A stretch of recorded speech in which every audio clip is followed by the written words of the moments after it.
Imagine waking up one morning, pouring your cereal, and then nothing falls into the bowl. Your spoon just hovers there. You look down, and your feet aren't quite touching the floor anymore. That's right. For some inexplicable, terrifying, and frankly hilarious reason, gravity has decided to take a 1-minute vacation. Just 60 seconds of pure, unadulterated, anti-downward chaos. The first thing you'd notice is the sudden, gentle lift. Anything not firmly attached to the ground starts to drift upwards.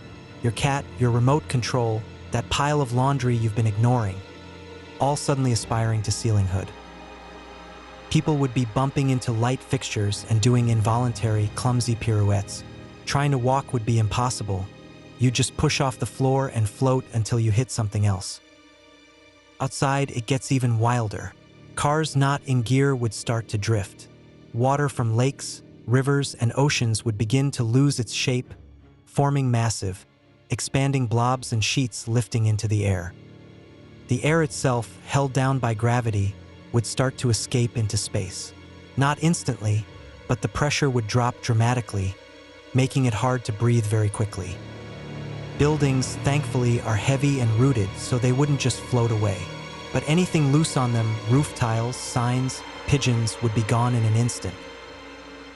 Think about everything that relies on gravity. Plumbing, drainage, even just keeping your coffee in the mug. It all goes haywire. It's a sudden, global zero-G free-for-all. Up in space, satellites would continue their orbits mostly unaffected for just 1 minute. But the lack of gravity on Earth means the atmosphere isn't holding them back as much.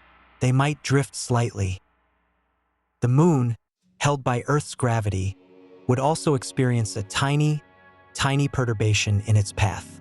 Nothing catastrophic in 60 seconds, but a measurable wobble in the cosmic dance. And then, after 60 seconds of floating pandemonium, it happens. Gravity switches back on, instantly. Everything that drifted upwards, everything that floated away, everything that lost its grip on the ground, it all comes crashing back down. Imagine all that water, all those objects, all those people who floated up just a few dozen feet, suddenly regaining their weight. It wouldn't be a gentle return. It would be a global, simultaneous impact event. Raindrops would become bullets, floating cars would become falling projectiles, and anyone who floated high enough, well, let's just say landing would be rough. So, while a minute without gravity sounds like a fun, bouncy castle experience initially, it would quickly turn into a cold, breathless, incredibly messy disaster. It makes you appreciate gravity, doesn't it? That constant, invisible force keeping our feet on the ground and the world from literally flying apart. Maybe it deserves a thank you note.